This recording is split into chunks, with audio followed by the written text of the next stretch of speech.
The Muslim world is not monolithic in its position regarding Israel. In 2020, a number of Arab countries agreed to normalize relations with the Jewish state, despite the fact that their citizens have a great sentiment for the Palestinians.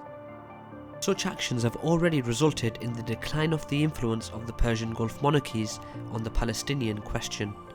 At the same time, the influence of Iran and Turkey in Palestine continues to grow, since both nations claim the role of leaders of the Islamic world. Turkish officials intensified their anti-Israel rhetoric, especially after the new round of hostilities in the Gaza Strip between the Israel Defense Forces and Hamas.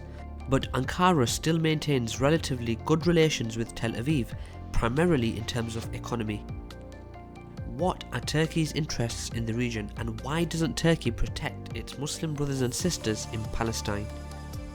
I'm your host Kasim, and thanks for joining me for another KG report. In this video we will discuss why Turkey does not act against Israel.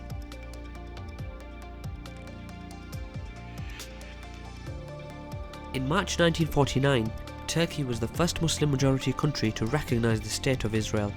During the 1950s, Turkey decided it was time to open the doors of its first diplomatic office in Tel Aviv.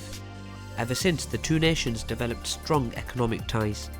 Turkey purchases high-tech defense equipment from Israel, whereas Ankara supplies Tel Aviv with military boots and uniforms. Also, exports from Turkey to Israel include cars, concrete, minerals, textiles, ceramics, plastic, rubber, asbestos and machinery, while Israeli exports to Turkey include chemicals, electrical equipment, plastic and rubber products. In 2013, there were reports of Israel providing advanced electronic warfare systems for aircraft to Turkey, and by 2019, Turkish exports to the Jewish state reached $4.46 billion. In the pre-COVID world, Turkish Airlines was the most frequent airline to fly to Israel, and Tel Aviv was reportedly at talks with Ankara on natural gas deals in the Eastern Mediterranean. They discussed the future of the East Med natural gas pipeline project, which is a 1900-kilometre natural gas pipeline extending from Israel to Greece and then on to Italy.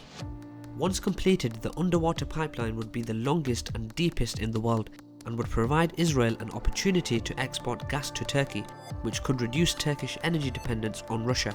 Energy is just one of the reasons why Turkey abstains from providing military assistance to Hamas, one of Israel's arch-enemies. Since the conflict between the Jewish state and the Palestinian faction erupted in May 2021, Turkey sharpened its rhetoric against Tel Aviv.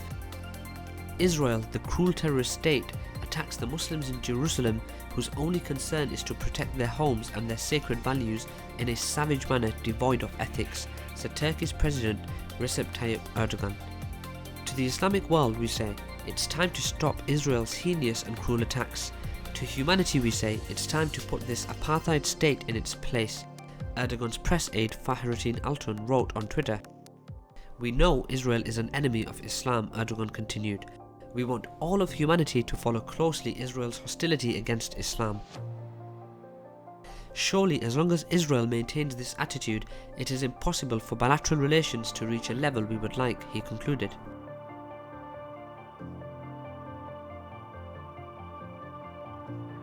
To this day, however, Turkey does not seem to be willing to break diplomatic ties with the terrorist apartheid state and the enemy of Islam.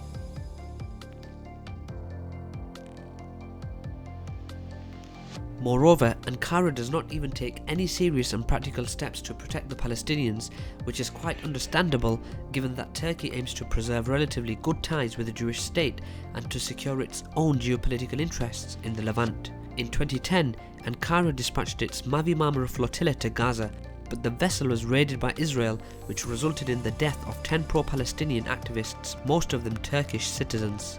The last thing that the Turkish leadership needs is another similar incident and an accidental and an additional deterioration of relations with Tel Aviv. Thus, Ankara will keep verbally condemning Israeli actions against the Palestinians, but will unlikely do anything that could jeopardize its economic interests in the Jewish state.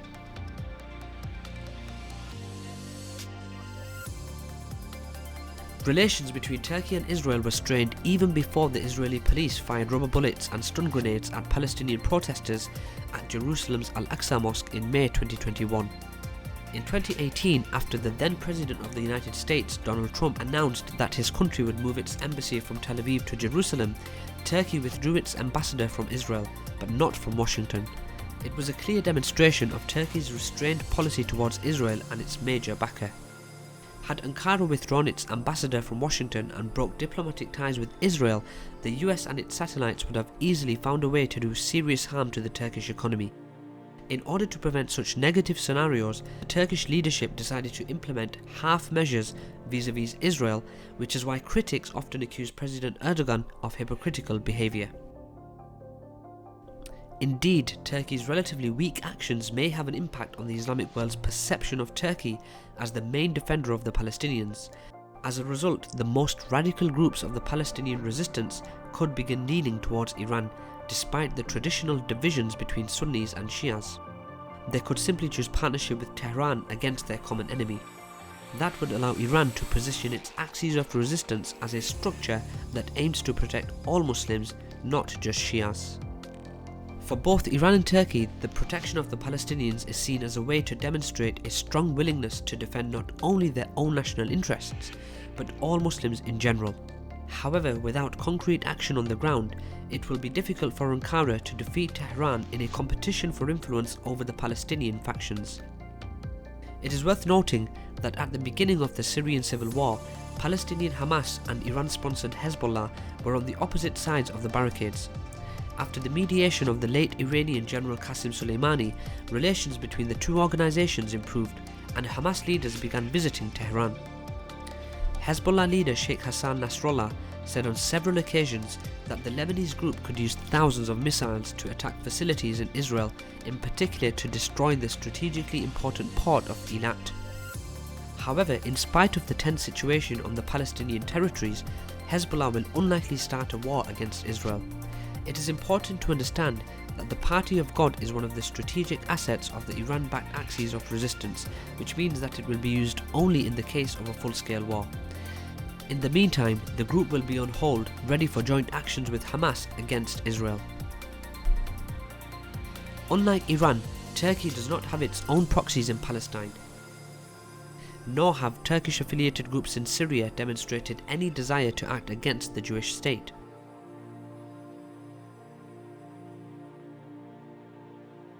In addition to this, it remains unclear why the Islamic State and Al-Qaeda never seriously attacked Israel, but have focused on fighting other Muslims instead.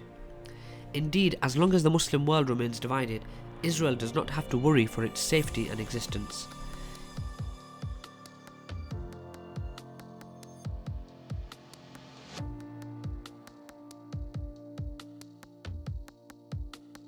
Turkey is reportedly interested in sending international peacekeepers to Gaza to help safeguard the Palestinians.